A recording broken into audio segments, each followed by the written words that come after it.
The Central Investigation Bureau (CIB) of Nepal Police has recorded statements of former Prime Minister duo Madhav Kumar Nepal and Baburam Bhattrai as government witnesses instead of grilling them for their alleged involvement in the infamous Lalita Niwas land scam of Balwatar.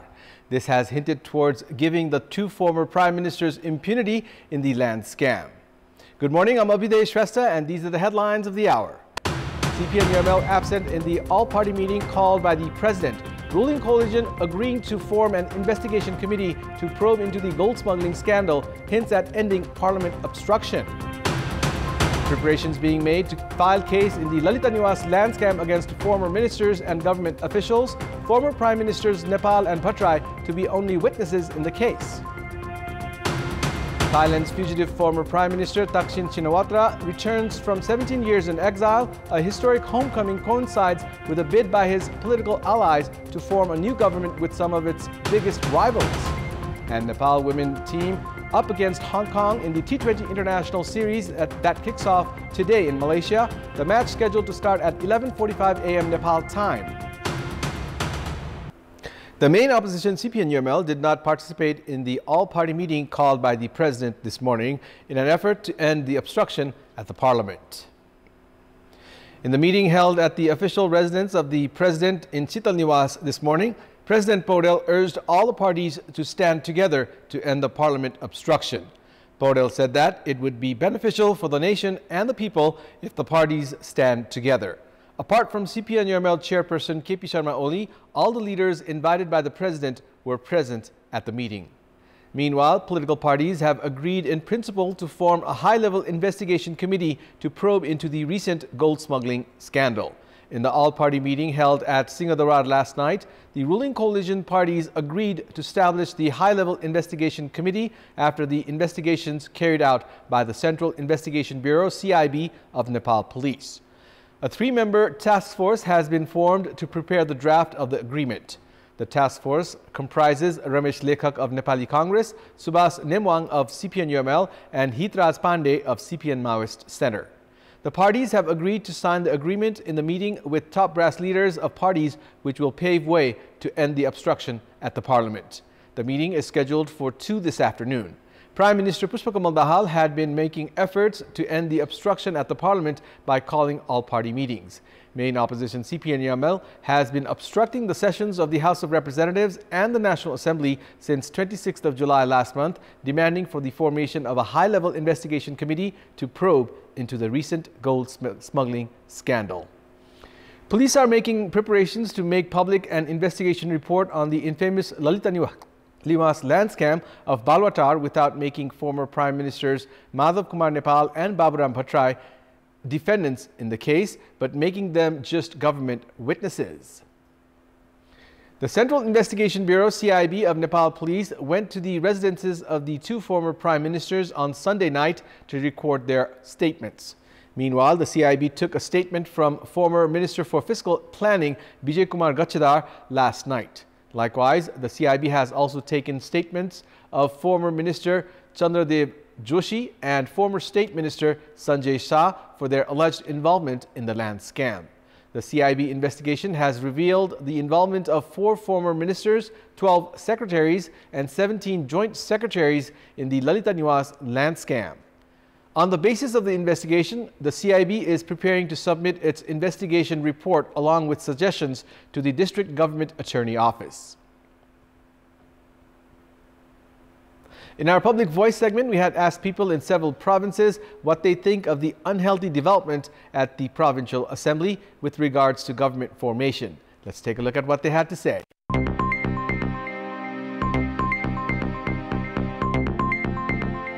लोभ, मोह, अहंकार, ईर्ष्या विभिन्न स्तरमा आफ्नो मान्छेहरु राख्न खोज्छन्, आफ्नो मान्छे भएन भने विरोध गर्छन् अनि सरकार गठन नै हुँदैन। व्यक्तिवादी राजनीति सब अनिर्णय को बन्दी गरेर देशलाई खतम पार्नलाई जसलाई पनि सरकारमा जानु छ जनमत चाहिँ पुग्दैन कसैको पार्टीगत कुराहरु हुन सक्छ नीतिगत कुराहरु हुन्छ लेनदेन कुराहरु हुन सक्छ यो दलहरुको आफ्नो आफ्नो स्वार्थको लागि भागभण्डा नमिलेर हो यही राजनीतिक नेताहरुको पार्टीहरुको खिचलो तानातानले गर्दा संघीयताले ब्रेक लगाएर माथिबाट नि राखेको छ किनकि मुहान साफ छैन कुनै पनि दलको बहुमत छैन सरकारमा जानलाई 2 या 2 भन्दा बढी दलको आवश्यकता पर्छ त्यसकारण म सरकारमा जान्छु भन्ने मनोभावना बोकेर पार्टीहरूले गरिएको सत्तामा कसरी जाने भन्ने मात्रै खेलमा चाहिँ यस्तो भएको हो उनको आफ्नो ठाउँ पुग्नलाई ठाउँ पुग्नु पर्यो नि पल्टुनी खेल छ देश बनाउनु खेल छैन सबै कुरो अवैधानिक भइरहेछ त्यो भइरहँदाखेरि अब यस्तै गडबड भइरहेछ सत्ताप्रतिको मोह प्रतिवाजित गर्नलाई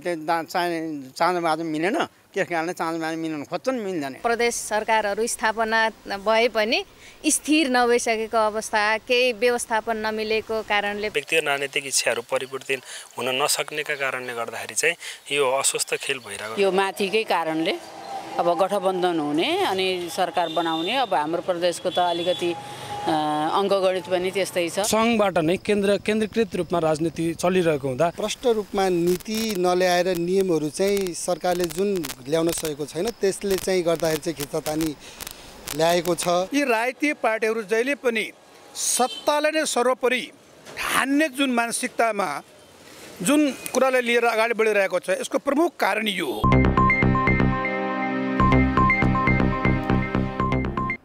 29 people were injured in a bus accident in East Nawalparasi's Dumki along the east-west highway this morning. Among the injured, 2 are in critical condition. The 2 seriously injured have been taken to Chitwan Medical College for treatment, while 17 others who were injured in the accident are receiving treatment at District Hospital Kawaseti. According to the police, the bus traveling from Dhangari to Kathmandu met with the accident this morning due to brake failure. It will take some more time for the flow of traffic to resume on the Narangad-Mugling road section, which was obstructed due to landslide.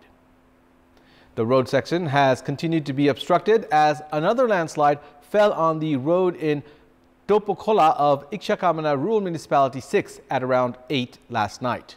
The Road Division Office has informed that debris is being cleared from the Narangad side as well as the Mugling side, and one-way traffic would resume in a few hours if new landslides do not fall. Meanwhile, Chitwan police have urged travelers to use alternative roads. It's time now for our segment Public Pulse, where you text us with your opinion. Public Pulse. Here's the question. Why is there delay in upgrading works of highways? Your options are A, government not providing budget, B, negligence by contractors, and C, procedural delay. The voting is on. Type NEWS, select your option A, B, or C, and send it to 34001 to share your opinion with us. And it's time now for the international updates.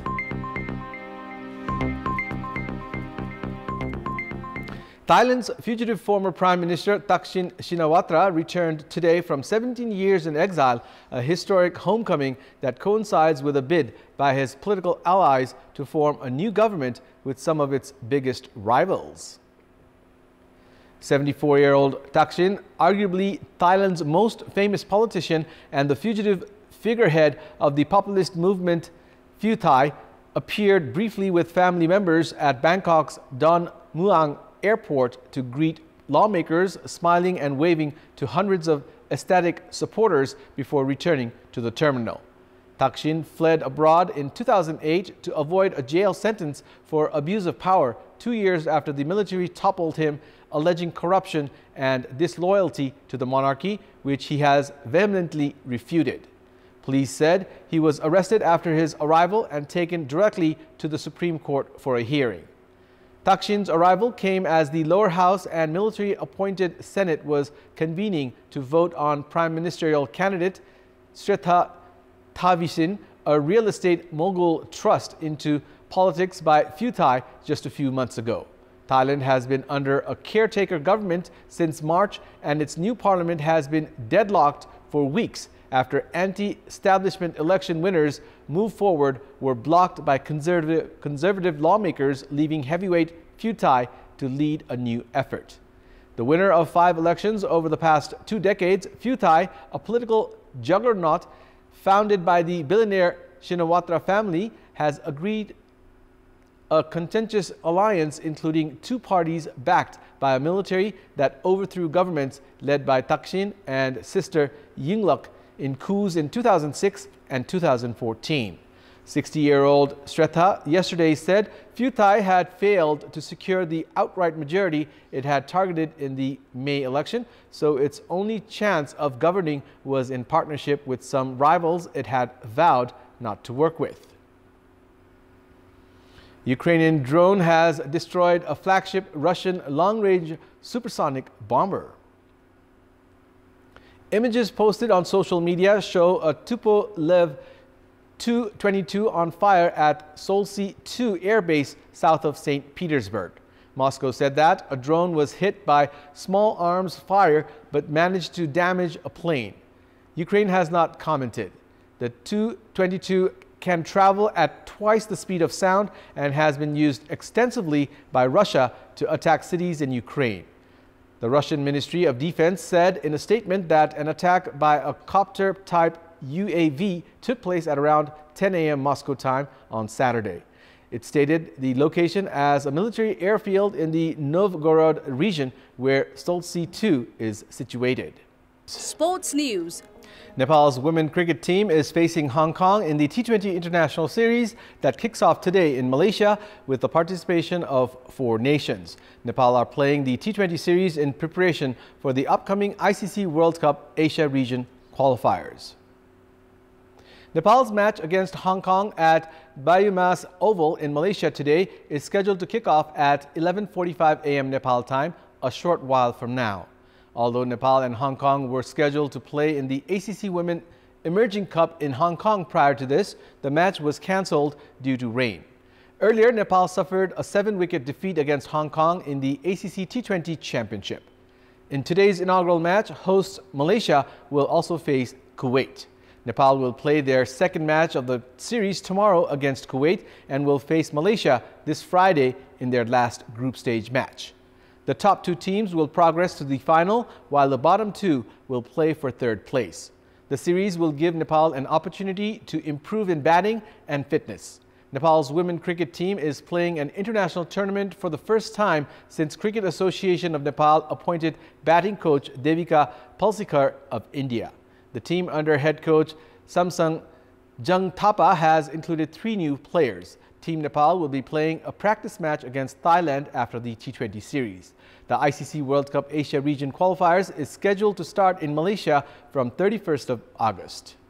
That's all for the moment. Thank you for watching. Have a good day.